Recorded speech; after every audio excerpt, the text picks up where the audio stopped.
ህወሓት ናብ መሬት ክወርድ ብዘይክእል ብሉይ ክለሳ ሐሳብ ዝተኣሰረ ውድብ እዩ ሕጂ ጸገም ኮይኑ ዘሎ ኣብ ከባቢ ወልቃይት ዝተፈናቀሉ ዝምልከት እዩ ኩናት ምድላው እናገበረ እዩ ይዝብሃል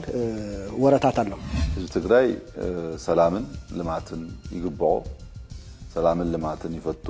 ሰላምን ልማትን ተቃሊሱ ዘሎ በአንጻሩ ዳግም ውግእን እንወትን አይግብኦን ዝብል ጽኑነት ያለኒ እትጥሩ ፋይሊ ከም እብድ ከልቢ መስ መንሰይ ትግራይ ምስ አባላት ጸጥታ ትግራይ ምስ ምሁራት ዲያስፖራ ምስ መላህ ትግራይ ኣብ ከቢድ ቅርህነታት እዩ መንግስት ሻዕብያ ዘለዎ መርገጺ እንታይ ይመስል ሻዕብያ ስልጣን ክህዝ ከሎ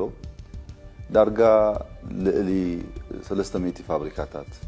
ኣብ ኤርትራ ነይረን ሎሚ ዳርጋ ኩለን አንየን